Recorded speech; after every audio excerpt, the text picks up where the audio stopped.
Transport कारोबार में ज़िंदगी के 5 दशक में ठंडी, गर्मी और बरसात झेल रहे उत्तर प्रदेश ट्रांसपोर्ट एसोसिएशन के अध्यक्ष अजय कपूर किसी पहचान के मोहताज नहीं हैं। अध्यक्ष अजय कपूर जैसे इस लाइन के अनुभवी लोगों से मार्ग दुर्घटनाएं रोकने के लिए टिप्स लिए जा रहे हैं, जिसमें अजय कपूर मार्ग दुर्घटना पखवाड़ा जैसी अहम कार्यक्रमों में नदारत रहने वाला अहम विभाग चिकित्सा विभाग जैसे महत्वपूर्ण विभागों की हर दुर्घटना में जवाबदेही पर जोर देते रहे हैं। इसके अलावा धुंध में रात में सड़कों पर लावारिस की तरह खड़े वाहनों को तत्काल प्रभाव से हटाने की अपील करते रहे। उप संभागीय परिवहन आयुक्त विभाग हमारे संगठन से जिस तरह से उम्मीद कर रहा है, उसमें उत्तर प्रदेश ट्रांसपोर्ट एसोसिएशन इस पखवाड़े में भी साथ खड़ा है। आगे भी पूरे साल भर मार्ग दुर्घटनाएं रोकने में जो सहयोग चाहेगा, ट्रैफिक पुलिस आरटीओ का पूरा सहयोग करेंगे। इस अहम पखवाड़े में शहरवासियों से अपील की है कि मनुष्य जीवन ईश्वर का सबसे बड़ा वरदान है, लिहाजा सड़क पर ड्राइविंग करने से पूर्व अपने को सुरक्षित रखें व सड़क पर चलने वालों को सुरक्षित करें। नशा करके तो गाड़ी को हाथ भी न लगाएं। दैनिक लोक जनसंदेश के विशेष संवाददाता राजीव तिवारी सड़क सुरक्षा पखवाड़े पर मार्ग दुर्घटना रोकने के लिए उत्तर प्रदेश ट्रांसपोर्ट एसोसिएशन के अध्यक्ष अजय कपूर से उनके सुझाव व अनुभव के लिए पेश है बातचीत के प्रमुख अंश। सर, सड़क सुरक्षा पखवाड़ा चलता है, यातायात माह चलता है, ऐसे बहुत कार्यक्रम चलते हैं, सफलता क्यों नहीं मिलती? सफलता मिलने के लिए जो इसके लिए जिम्मेदार अधिकारी हैं, कर्मचारी हैं, जब तक उनके लिए इंफ्रास्ट्रक्चर नहीं बनेगा। देखिए 2022 में 40% मौतें सिर्फ हेलमेट और सीट बेल्ट ना लगाने से हुई हैं, जो कि सड़क पर खड़ा सिपाही ये सब रोक सकता है, परंतु उसके लिए कोई सुविधा उपलब्ध नहीं है। उसको पीने का पानी तक नहीं मिलता सारा दिन ड्यूटी पे। तो अगर उनको सारी सुविधाएं दी जाए और उनको इस कार्य के लिए तैयार किया जाए कि आपके ये अधिकार हैं, आप सबका चालान करिए, रोकिए, तो ये सब रुक सकता है। रिज़ल्ट इसलिए नहीं मिलता क्योंकि ये सिर्फ एक औपचारिक होता है कि एक मीटिंग कर ली, कार्यशाला कर ली, हो गया काम। तो जब तक हम इसमें जैसे कि फ़ौज में अनुशासन है, उस अनुशासन के साथ ट्रैफिक पुलिस नहीं कार्य करेगी, तब तक सफलता नहीं मिल पाएगी इसमें। इसके पीछे आप जिम्मेदार किन विभागों को मानते हैं? भाई देखिए, जिम्मेदार इसमें जितना जिम्मेदार परिवहन विभाग है, यातायात है, उतना ही चिकित्सा है। हम तो सबको कहते हैं कि भाई जितना आप रोड पे एक्सीडेंट होता है, एक्सीडेंट पब्लिक की लापरवाही से होता है। जनता भी बड़ी लापरवाह है, उसको कोई चिंता नहीं होती। लापरवाही में बच्चे गाड़ियाँ चलाते हैं, तो वो उनके हाथ में। परंतु एक्सीडेंट होने के बाद उनको बचाने के लिए हम अगर अपनी चिकित्सा व्यवस्था सही कर लें कि पहला जो घंटा होता है गोल्डन आवर, उसमें उसको प्रॉपर इलाज मिल जाए, तो 90% जानें हम लोग बचा सकते हैं। इस संबंध में मैंने मंडलायुक्त महोदय से भी निवेदन किया था, तो उन्होंने भी कहा कि हाँ नहीं, बिल्कुल ये होना चाहिए, पर अभी ये हो नहीं पा रहा किसी कारणवश। तो मेरी शासन से मांग है कि पूरा जोर इस पे लगाया जाए कि जहाँ भी एक्सीडेंट हो उसको तुरंत चिकित्सा मिले।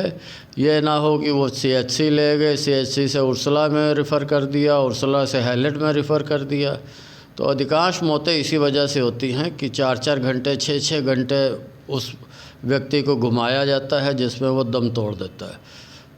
सर, निजी अस्पताल जो हैं वो नहीं लेते हैं ऐसे मरीजों को। निजी अस्पताल, देखिए निजी अस्पतालों का तो हालात आप जानते ही हैं। आजकल हर हाईवे के किनारे आपको अस्पताल मिल जाएंगे।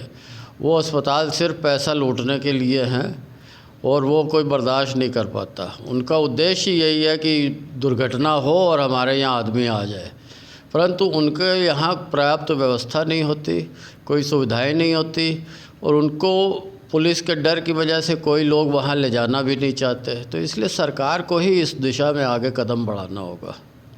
उनके लिए कुछ खास मानक होने चाहिए, ऐसे अस्पताल जो बनते हैं। नहीं, मानक तो देखिए जो सरकारी कार्य है, सरकारी अस्पताल है, उन्हीं में ही ये सुविधा उपलब्ध हो सकती है। और हालांकि अभी माननीय सुप्रीम कोर्ट ने कहा है कि कोई भी व्यक्ति अगर किसी इसको जिसका एक्सीडेंट हुआ लेके जाता है तो उस पर कोई कार्रवाई नहीं होगी, ना उसको कभी बुलाया जाएगा। परंतु फिर भी लोगों के मन में एक डर बैठा हुआ है कि अरे हम लेके जाएंगे तो कल को पुलिस हमको बुलाएगी, हमको बयान देने पड़ेंगे, कोर्ट कचहरी करनी पड़ेगी। हालांकि इस विषय में सबको स्पष्ट किया गया है कि ऐसा कुछ भी नहीं होने वाला। तो जब तक हम लोग खुद समाज सेवा में आगे नहीं बढ़ेंगे, हर आदमी ये सोचे कि मानवता, इंसानियत सबसे बड़ा धर्म है और वो हम सबको निभाना है, सब लोग उसमें जुड़े हों, और अधिकारी परिवहन के हों, चिकित्सा क्षेत्र के हों, सब अगर ईमानदारी से लगेंगे तो ये निश्चित रूप से सफलता मिलेगी। जो खास ड्राइविंग होती है, ड्राइवर जो अच्छे होते हैं उनके लिए क्या खास व्यवस्था होनी चाहिए, जैसे आरटीओ में जाली प्रक्रिया चलती है? नहीं, ड्राइवरों के लिए तो सुविधाएं उपलब्ध कराई जाती हैं हर मोटर मालिक की तरफ से। हम लोग भी ड्राइवरों को मना करते हैं कि भाई ध्यान से चलिए। अभी आरटीओ ऑफिस वाले भी जो गाड़ी फिटनेस पे जाती है, एक बड़ा अच्छा उसमें हमको लगता है कि बिना रेडियम टेप लगाए कोई गाड़ी फिटनेस नहीं होती है। तो ये एक अच्छी पहल है। और आप देखिए सर्दियों में कोहरे में ज़्यादातर दुर्घटनाएं इसी वजह से होती हैं कि गाड़ी खड़ी अंधेरे में दिखती नहीं, दूसरी गाड़ी उसमें अंदर घुस जाती है। अभी इसी विषय पे उस दिन बात भी हो रही थी कि इसको रोकना चाहिए। और जो ये परिवहन विभाग के अधिकारी सड़क पर रात को चेकिंग के लिए निकलते हैं, वो इस चालान करने के बजाय इस बात का विशेष ध्यान रखें कि सड़क पे कोई गाड़ी खड़ी है तो उसको किनारे खड़ा कराएं, जिससे कि वो दुर्घटना ना हो पाए। इस विषय में हमारे परिवहन अधिकारी जो हैं आरटीओ साहब भी लगे हुए हैं कि और सबको उन्होंने निर्देश भी दिया है कि गाड़ियों को किनारे खड़ा रखें, सड़क के ऊपर कोई गाड़ी ना खड़ी हो। यही, और ड्राइवरों को मेन उसमें ओवर स्पीडिंग में ज़्यादा चालान है, ज़्यादा मौतें हो रही हैं, एक्सीडेंट उसी में ज़्यादा हो रहे हैं। और दोपहिया वाहन वालों की ज़्यादा मृत्यु है, सबसे ज़्यादा 40% मृत्यु दोपहिया वाहन पे होती है। तो ये लोग ऐसे चलते हैं कि कोई कार हो, ट्रक हो, कुछ भी हो, उसमें किनारे से बिल्कुल घुसेड़ देते हैं, जिससे वो दुर्घटना होती है। और सबसे बड़ा एक कारण ये है कि हमारे यहाँ एक नियम बना हुआ है कि दोषी बड़ी गाड़ी वाला है। कार और स्कूटर का एक्सीडेंट होगा तो कार वाला दोषी है, कार और ट्रक का होगा तो ट्रक वाला दोषी है। चाहे दोष किसी का भी हो, वो जाएगा बड़ी गाड़ी वाले पे। तो इस विषय पे भी सरकार को सोचना चाहिए कि जो दोषी है उसके खिलाफ कार्रवाई होनी चाहिए। आपका संगठन क्या कर रहा है इस विषय में? हमारा संगठन अभी चूँकि ये परिवहन विभाग द्वारा परिवहन पखवाड़ा चलाया जा रहा है, सड़क सुरक्षा पे पूरा ध्यान है। उस संबंध में हम लोग इसी पखवाड़े में अपने ट्रांसपोर्ट एसोसिएशन के हमारे लॉन में एक यूनिपोल लगवा के एक 4x3 मीटर मतलब 12x10 फुट का एक बड़ा LED हमने लगवाया है। और उसमें सड़क सुरक्षा से संबंधित सारे कार्यक्रम चलते रहेंगे। और वो हम अगले सप्ताह में जिलाधिकारी महोदय या मंडलायुक्त महोदय से उसका उद्घाटन करवाएंगे। और वो LED जो है टाट मिल चौराहे से जो नया पुल पे चढ़ेगा, उसको चढ़ते टाइम से और यहाँ बाबूपुरवा थाने तक उतरते तक वो दिखता रहेगा पूरा। काफ़ी ऊंचाई पे बहुत अच्छा LED स्क्रीन हमने लगवाया है। तो ये इस पखवाड़े में हमारी तरफ से ट्रांसपोर्ट एसोसिएशन की तरफ से एक जनता के लिए सामाजिक सेवा के तौर पे हम कार्य कर रहे हैं। मार्ग घटना के लिए शहरवासियों को आपकी तरफ से क्या संदेश है? हमारे एक ही संदेश है कि शराब पी के कभी गाड़ी ना चलाएं, ओवर स्पीडिंग ना करें। हालांकि इधर मैंने देखा कल और परसों में यातायात पुलिस ने 2-3 लोगों को जेल भेजा है, जो कि पहली बार हुआ जो शराब पी के गाड़ी चला रहे थे। तो ये एक बड़ा अच्छा कदम है। हम तो कहते हैं जो भी नियम का पालन ना करे उससे सख्ती करनी चाहिए, कहीं पे भी किसी को छूट नहीं देनी चाहिए। और मैं भी एक दिन अभी खड़ा हुआ था चौराहे पे पुलिस वालों के साथ, तो मैंने भी देखा कि 90% लोग अब हेलमेट लगा के चल रहे हैं। जनता सब कुछ मानने को तैयार है अगर मनवाने वाले अपनी ड्यूटी करें ठीक से। एक सिपाही भी खड़ा होता है तो लोग खड़े हो जाते हैं चौराहे पे कि सिपाही खड़ा है।